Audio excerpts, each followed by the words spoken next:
We are permanently, dude, my forehead's huge. We are permanently wide bodying the Subaru today. So as you guys can see, I've actually already got one panel bonded to the car. I wanted to get some type of idea what I'm doing.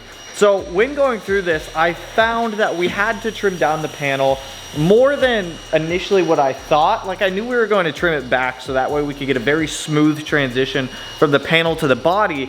But I decided to cut it down a little bit more to get this thing to fit a lot better. You see, I wanted to leave enough room between the panel and the actual body to be able to create a smooth transition so that way you can't really tell that there's a wide body on here. I also made a couple oopsies where I drilled too many holes getting this thing on, but we've got panel bond on the actual body of the car and the panel that we just bonded on. We needed to grind that down to bare metal to get all of this to adhere properly. So now that we're kind of caught up, with one panel on, we're gonna jump over to the other one.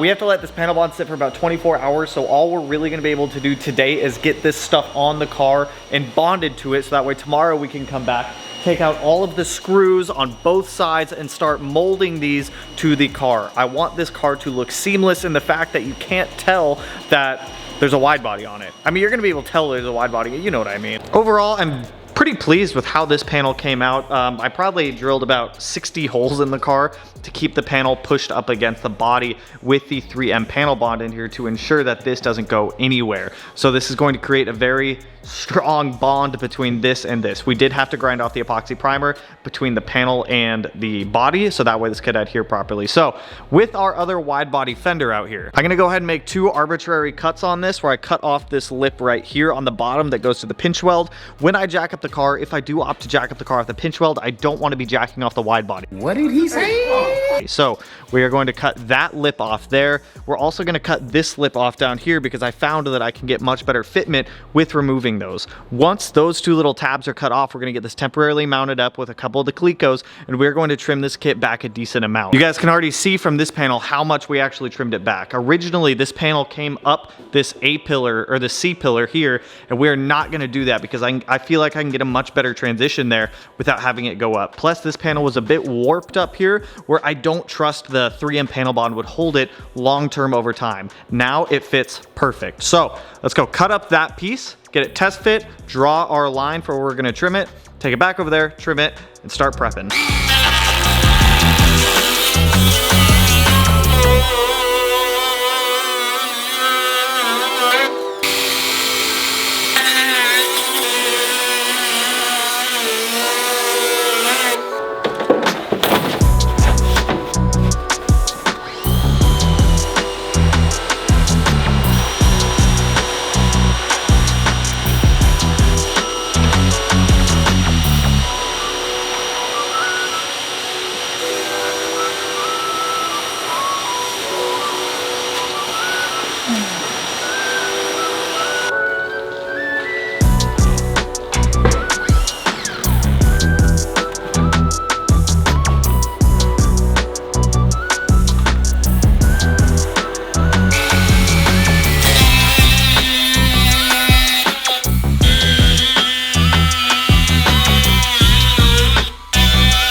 You can fuck this part up real easy.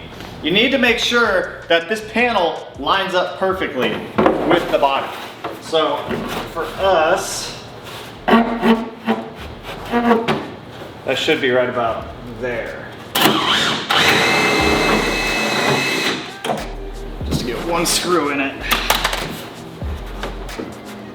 I'll pull this up as high as I can. I could have left more, I probably should have left more body right there.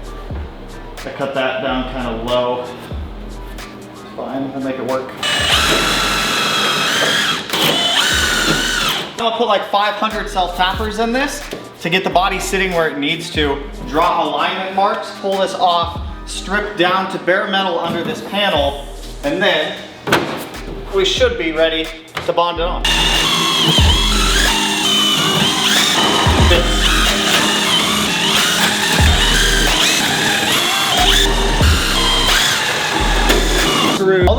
that I just drew from this panel to the body, they're just alignment points. So when I put this panel on with all the adhesive on it, I know line up the lines. I'm also gonna kind of trace around this, so that way I can kind of see where I need to grind the body down to bare metal. Once you do one of these, man, it's really not too bad. Like the first one took me a while. This one I'm kind of like flying through. I feel like I'm flying through at least. So now all the 200 screws I just put in, we gotta take them back out.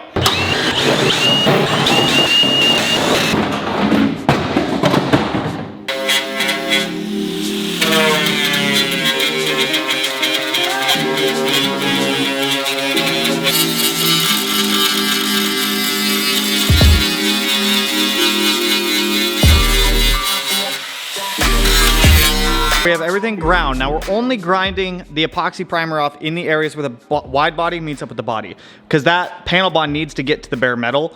God forbid you put it on epoxy and it rips off epoxy later on, the body falls off. I doubt that would happen, but you know, just as a precaution, they recommend that you do go down to bare metal on this. So I have 2 tubes of panel bond right now, and I'm gonna use my open one, and I'm just gonna put it over all of the exposed metal going around this, and then in my other tube we're gonna put it on the back side of that, get that panel on, get all of our screws put back in, and then this thing's gonna sit.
I am about to get out of here for the night. That's kind of the poopy thing with doing this bodywork stuff is I'm on waiting times with cure times for epoxies and like body fillers and things like that. So some of the stuff that normally I feel like would go by kind of quicker, like bodywork stuff, it's taken longer on this car just because we have all of these extra steps that we have to do.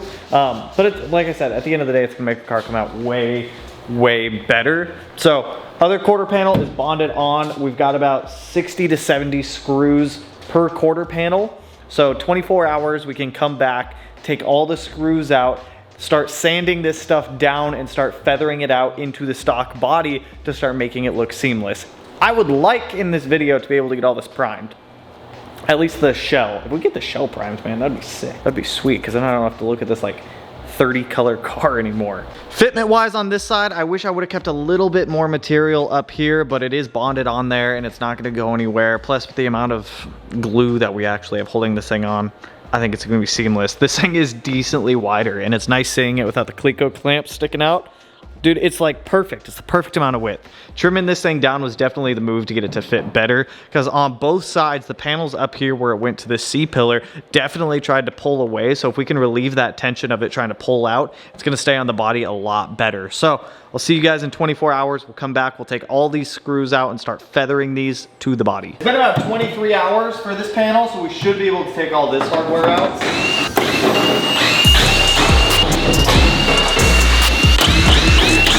We're gonna let the other side sit with the hardware in it for a little bit longer, and we're just gonna mainly focus on this side. So what I wanna do right now is go along this mating edge and kind of sand this down with a DA to try to get it a little bit thinner so that way we can feather it to the body a little bit.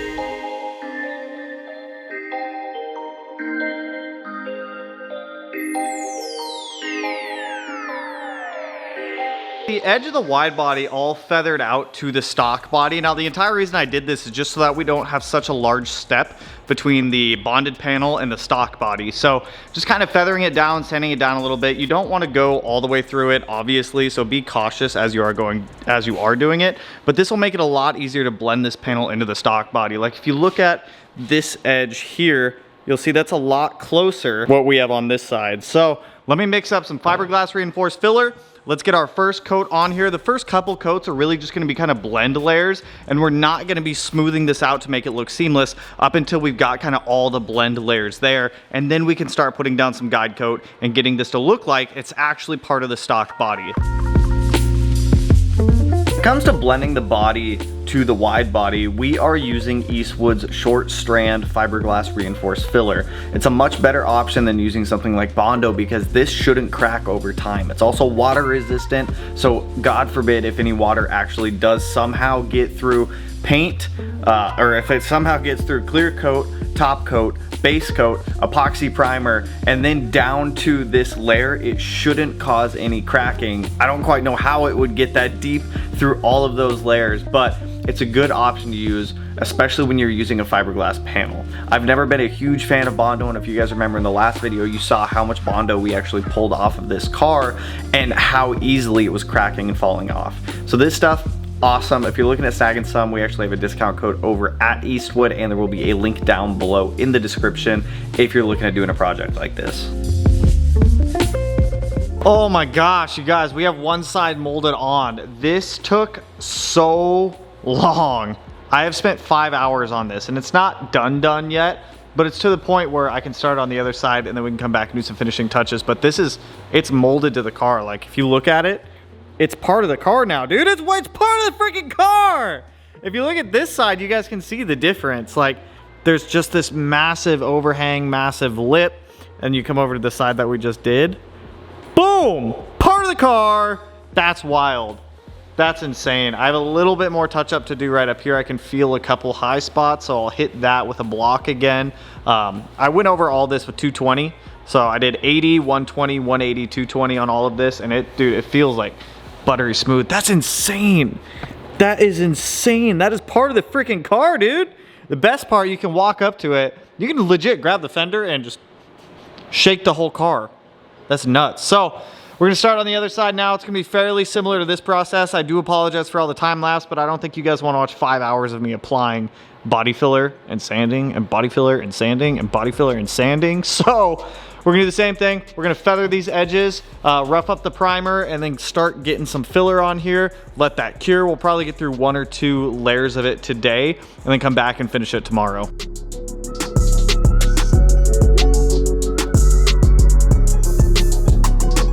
I think this panel is where I really started to question my sanity going through and doing this. The first one wasn't that bad because I made the cut initially a little bit higher where it met up with the body. On the driver's side, I accidentally cut it a little bit low, which made things quite difficult. If you look at the seam right underneath of that quarter glass, you'll see that there's kind of a sharp step in it, and that was for me accidentally bringing that line way too low. So this took a lot longer than I would have initially liked, and after doing all this, I just kept coming back to this side. I just wasn't happy with it.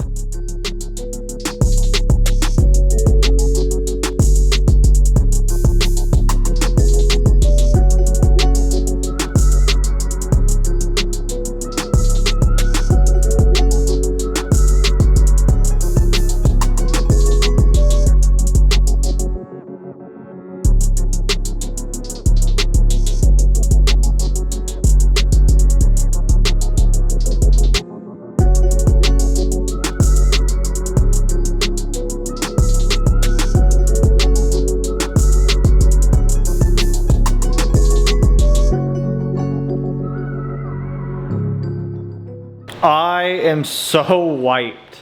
I think I shot 1 or 2 time lapses today, and that was it of this panel.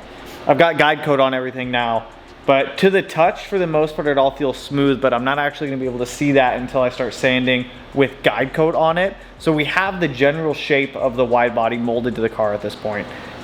I'm going on day 4 tomorrow of molding this. I just wanna get through the molding process.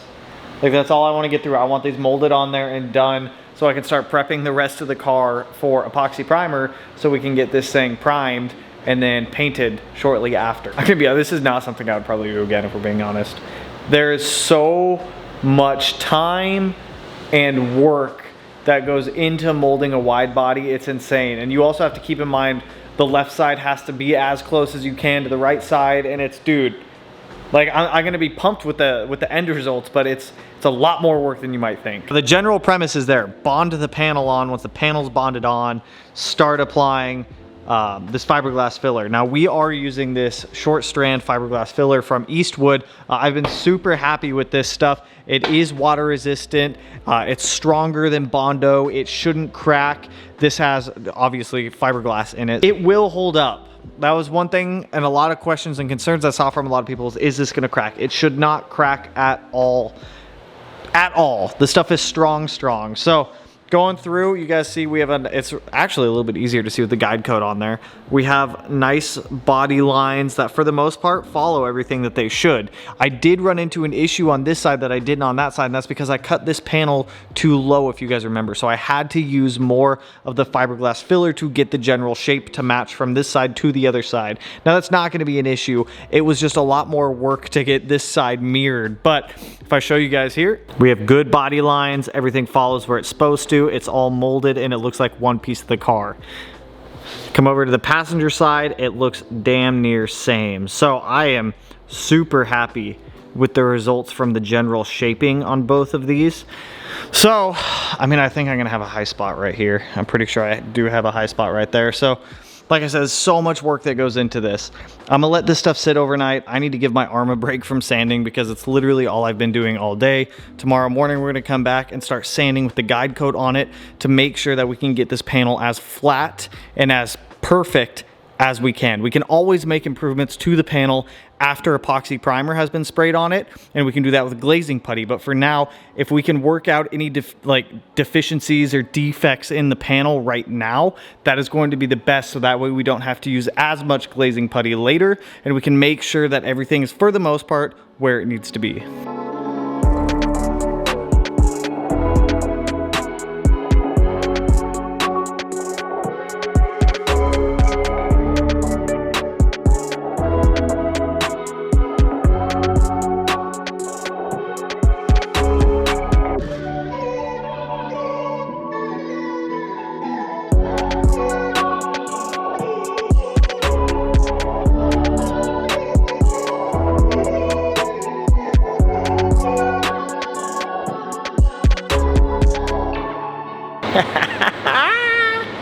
We are fucking molded, man. Oh my god, that was 5 grueling days. Body filler, sanding, checking, body filler, sanding, checking, body filler, sanding, checking, body filler, sanding, checking. But it's finally there. I can definitely see a couple high spots, low spots, but I'm not shooting to get it paint ready right now. I'm just the mold. We just want it molded right now, and it looks damn near same from left to right now. That looks so symmetrical, you guys. That took so long. This side came out way easier because I did mess up the cut. This side, on the other hand, I kept coming back to this side because I just wasn't happy with it. You guys saw the amount of body filler that I had on here before. It's drastically less now, and everything is nice and I have to, that'll be fine for right now. This is all like nice and perfectly smooth. I used a block on it and everything like that. There's a weird transition. Actually, I can smooth that out later. I'm not gonna do it right now. When we go to paint prep, I'll do that. But I am so ecstatic with that. That is the left side, which is the side that I messed up cutting. And it's got like all of the key features of the wide body, all the body lines lined up. Everything is nice and smooth for transitions. Passenger side, you guys can see it is the same thing. Everything's nice and smooth for transitions, follows body lines, and is now seamless with the car. If this was all painted in one color, you wouldn't even know that there's a wide body molded on this. So that was awful, but it is done. Now, I found, because the issue that I had the hardest was this body line transition from the stock body to the wide body and getting that to be nice and smooth. My buddy actually came over and was like, hey, why don't you just use a sanding block, but the back side, because it's round. So I have these Eastwood foam ones where this hole was for like a dust attachment. So we took out the dust attachment, just used the backside where it was already like curved and round, and it worked perfect for getting that body line exactly how it needed to be. So I'm pumped that this is done. At this point, we can start prepping the car for paint. The outside of the car for paint. I don't have to look at this car being 40 colors anymore. So that's gonna be the game plan next, is prep the body, smooth everything out, check for high spots, low spots on the wide body and the stock body, get most of it filled. We still have an opportunity to fill any high or low spots, shave down or fill any high or low spots that we come across after it's primed, because the way that I'm gonna paint all this is the same way I did the RX-7, where we're gonna sand it all down, get all the old body defects and imperfections, old paint off, prime the car, let the primer cure, and then at that point we're gonna sand everything down for where we need to for any defects that we might come across. It's easier to see the defects once the car is primed, and B, it's just it's easier for me to be able to primer everything, then prep all the panels again, and then paint them. That's just the way that I've learned how to paint, and it's what works best for me. I know some of you guys can be like, if you're priming, just paint at the same time. It just messes up my workflow, man. I did circle any defects that I did come across. That way we can just kind of touch those up before we do primer. So that way I'm like, I've already identified it. It's right there, it's right there, it's right there. So that's easy, but the general shape and the mold of the wide body to the stock body is now there. So once this is painted, dude, it's gonna look so freaking good. And I'm so hyped that it actually mirrors each other from left to right. Like the wide body is actually same now. Because before this side, it just did not look right and it kept bothering me. So I just kept coming back to it. Happy with it now. Are going to take a couple day break from my 2.5 RS right there, and we're actually going to bring in, if you guys remember when we started our 2.5 RS, there was also that white one. That white one's gonna be coming in here tomorrow, so I can pull the bulkhead harness out of it, ship that to iWire. While the car's in here, I'm gonna get the engine in it, I'm gonna get the 6-speed in it, the rear diff in it, the rear subframe, the front subframe. So we're essentially gonna turn an Impreza L into an STI in a single day. Or 2 days, we'll see. Bulkhead's gotta come out. That's gonna get shipped down to California because our date for iWire with that car is coming up. It's my buddy Scott's car. It's not nearly we're doing to this, but it'll be a proper RSTI. So that's all I got for you guys on this one. Big hyped with getting the wide body molded on there. That was a huge undertaking. Honestly, just getting the rear portion of the wide body on the car was a huge undertaking. If you remember, we had to strip it down to bare metal, cut the stock body, weld it, seal it, primer it, shave down the stock body again, mold on or glue on our wide body, drill like 60 holes. Once that was on there, then mold it. And it's, dude, this has just been, it's been a huge undertaking. So if wide bodying your car and molding it like this is something you're considering, just be prepared. It's a lot of work. I mean, technically we're still not done. We still have to smooth out any imperfections we stumble across and seal up the back side of the panel with either cavity wax or something else. But we'll cross that bridge here in a little bit. For now, I'm just hyped that it's on there. So with that, that's all I got for you guys on this one. If you're stoked with the car, go ahead and hit that like button, turn to black, blue, green, yellow, purple, silver, cyan, whatever color it might turn for you. And if you're not subscribed already and you want to be because you want to see this thing turn into a crazy, wild thing, I'll put it in one of these corners, no idea quite yet. But with that, I will catch you guys in the next one. So peace out, homies.